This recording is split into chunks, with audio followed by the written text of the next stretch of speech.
Hi, and welcome back to Map the Maze.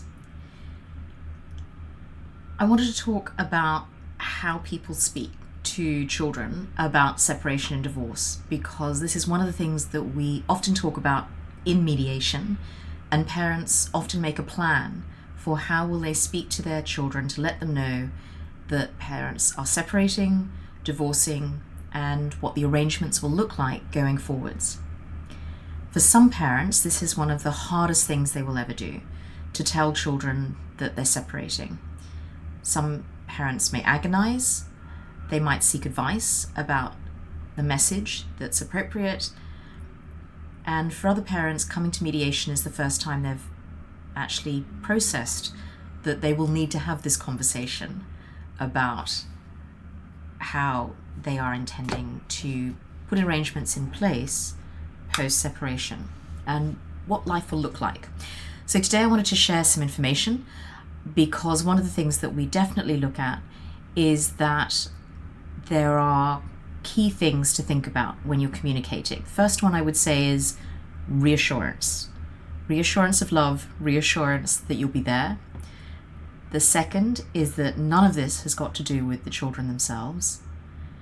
And then thirdly, we need to layer in what is their developmental age and stage of development, what is their specific personal capacity in terms of resilience and change, and layer that into a message, an actual script for parents to share with their children. One of the things that Kerry Gunthorpe, who is a great counsellor and mediator, who I've worked with in mediation often, talks about is when you speak to children, you need to think about, is what I'm about to say true? Is it kind? And is it necessary? And I think those are all good rules of thumb when you are talking to children in general. They become really important when the message is going to be so important. Because it might be true that the other parent has had an affair, but then you need to ask, is it kind to tell my children that? Is it necessary to tell my children that? I would say I've had parents who say, yes, it is necessary. But at the end of the day, you want your children to feel loved, reassured that both parents will be in their lives. And if what you're saying to your kids is the other parent has really done something terrible, it doesn't help the children view you as a co-parenting team. It doesn't strengthen that image. So what are some of the things that parents can bear in mind when they think about how to speak to children about separation and divorce? So one time when this happens is when arrangements are finalized. So the schedule is done, school holidays are arranged, there's been an agreement about the children maybe staying at the same school, moving, whatever will happen. The parents have maybe physically separated. There's a lot of changes that are coming. And so the parents want to find a way to talk about this with the children in a way that is supportive. What's helpful is to have a shared parental message. It helps the children to feel the reality that they have a co-parental team. They may not have a mother and father who are married anymore, but they have a co-parental team. And it can provide real reassurance to children that regardless of the adult differences that have ended the relationship between their parents are still there for them together. So I've had a lot of reactions that children can present from different parents. Some children know this is coming. They have known for a long time. They've been in the house, they've heard arguments, maybe they've seen things on phones or laptops, and they can often be quite relieved to know that there's an end to the conflict, and also to know that there is a resolution. There is a plan for them going forward. Some children will focus on what it means to have two homes, maybe even two Christmases. And I definitely heard from parents who were very worried about how delivering the message would go, and then found out that actually their children were like, well, what does this mean for us? Does this mean we get a pet? But there are also many parents, and I would say I think it's probably the majority, who find that their children even if they suspected something was going on or thought something was going on, who are genuinely upset and react emotionally to the information they're given. Those children may need some time to process, they may need support to help with that, and they may want to ask a lot of questions. So there's no one way that children respond, and you also need to think about, what is my child like? Is my child resilient? Is my child anxious? Is this going to be something that is difficult for them to process or maybe even understand? So what do we do in mediation to try and craft a message that is appropriate for a child or all of the children in the family? One thing we look at is the child's stage of development. How old are they? What are the types of information that might be appropriate given where they are developmentally? It's really important that this is personalized for specific family contexts. So one book that I really recommend is Jean McBride. It's called Talking to Children About Divorce. I often refer parents to it in mediation because she sets out chapters on communication and co-parenting, and she has a lot of insights, particularly around developmentally what is appropriate for children to hear. So we know, we were children ourselves at some stage, that children have different levels of understanding as they age and develop. And what we know from neuroscience is that, in fact, our brains do not fully develop until our early to mid-20s. Earlier for girls, later for boys. And for small children, parents often understand that their child has a very limited grasp of what is happening. And for some small children, if they grow up, maybe their parents are divorcing if they're under 2, those children probably won't have strong memories of what it was like for their parents to be married. They may not really, as they grow up and develop, understand that they ever had a time when everybody lived in the same home. So McBride is really helpful in her book. She gives structures and suggestions for how to talk to children at different ages. So for toddlers, really small children, which she describes as 18 months to 3 years, developmentally, children are learning to become individuals. They're learning that they're separate from their parents. She uses the phrase, which I think lots of parents have heard, which is "me do it," even if they can't really tie their shoelaces, because of their need to assert themselves. The challenge is these children really have very little ability to understand. So short and simple is the key. So for example, she talks about saying that mummy is going to live in her house and daddy will live in his house, and you will get to live in both places. We love you very much, and some days you'll be with daddy and some days you'll be with mummy. So one of the key takeaways for this age group is limited detail, big picture concepts, reassurance. The message is minimal. I appreciate that's the youngest child that you might have the conversation with, but the message is very limited. It's really tied to the capacity of the child to understand. What information does the child actually need? One of the other books that I really recommend, if you want to read more about this, is Robert Emery, Two Homes, One Childhood. And he says if you can keep a description for a child, that's a child of any age, G-rated, as in general release for movies, do it. If you can strip out the adult details, do it. So let's jump up. So the next age group McBride looks at is 3-5-year-olds. And she said this is often where parents see a big jump in the cognitive and physical abilities of the child. It's often when children start heading off to school or kindergarten and there are big changes in their lives. So children can get confused if they hear parents arguing, and they can often decide that it must relate to their own bad behavior.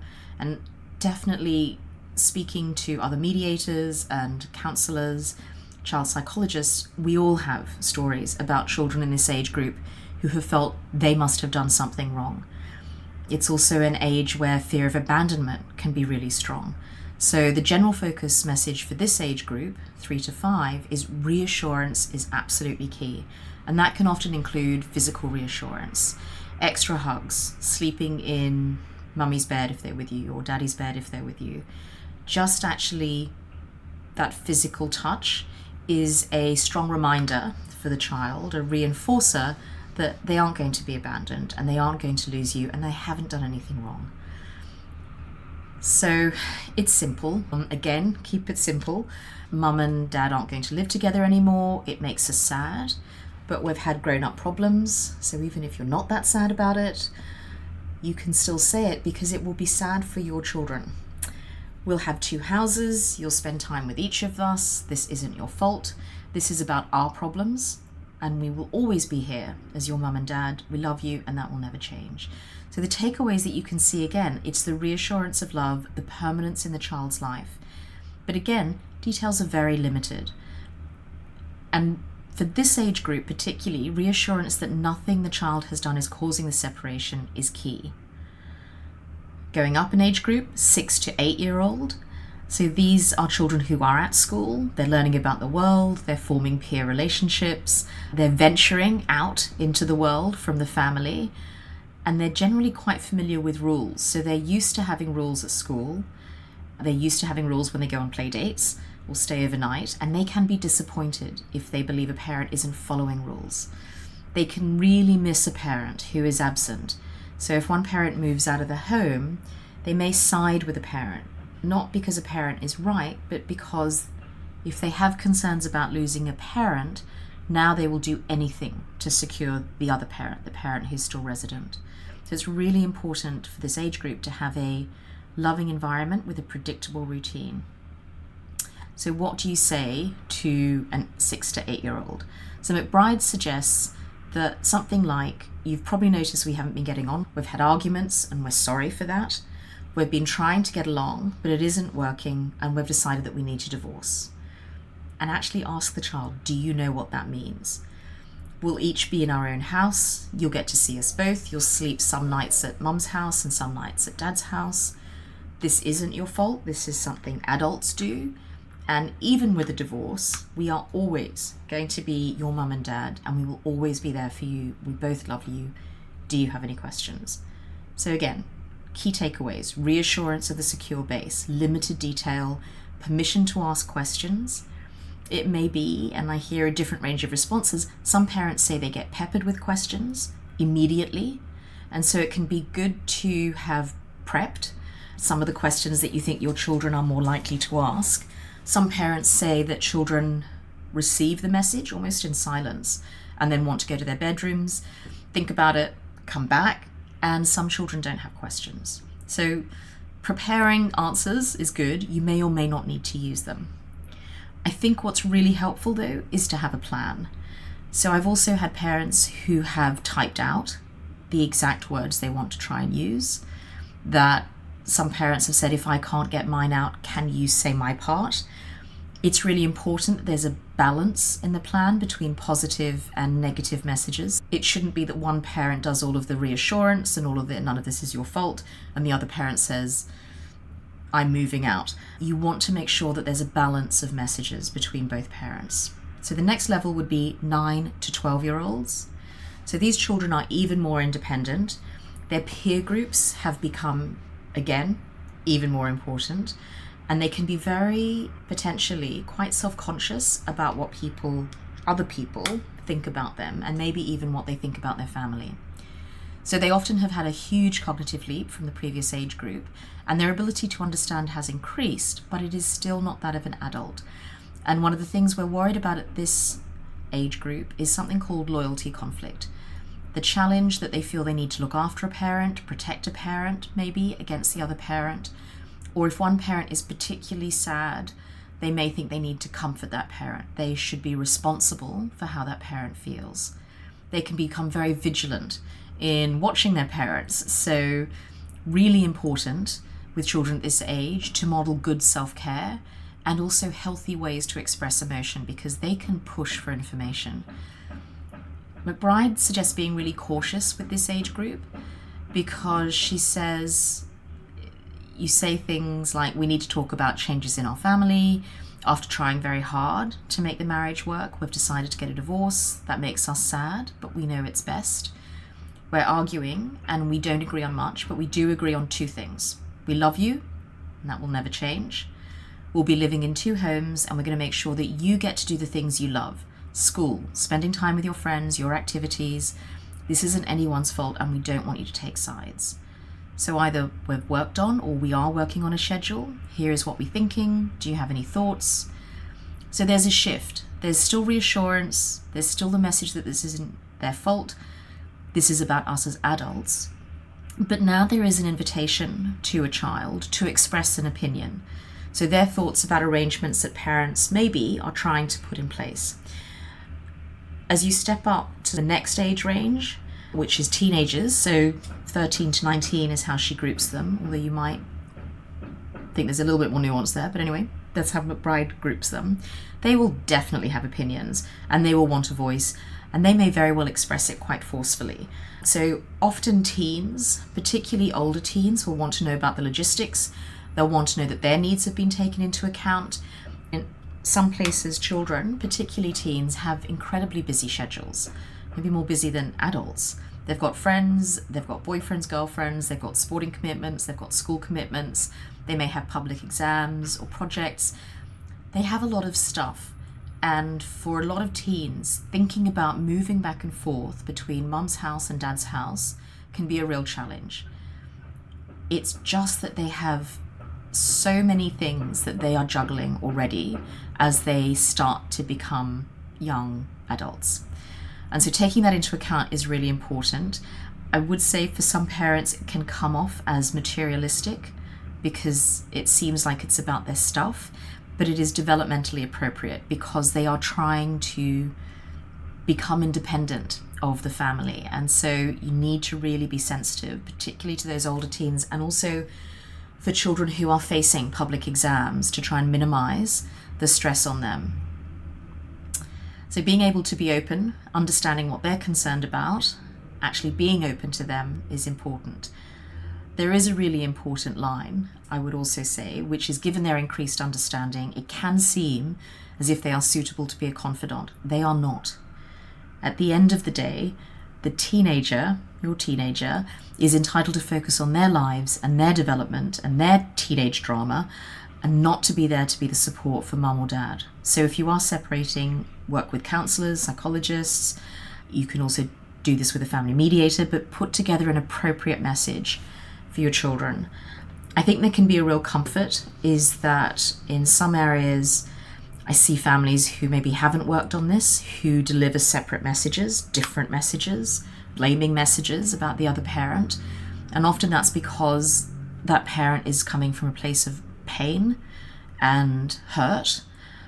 The challenge is it will really impede the ability to be seen as a co-parenting team. And that may be something that you don't find or think to be valuable right now, but in the years ahead, when you are parenting a teenager who's maybe breaking curfew, or you are sitting at a child's graduation or a wedding, to have been able to give your children a gift that you're a co-parenting team is something that you will cherish. So I think the thing to remember is any co-parenting that you do is not something that you are doing for the other co-parent. It is not a kindness or a gift or a favor for them. This is something that you are doing for your children. The children deserve the freedom to be able to focus on their own development and to be free from negativity about their other parent.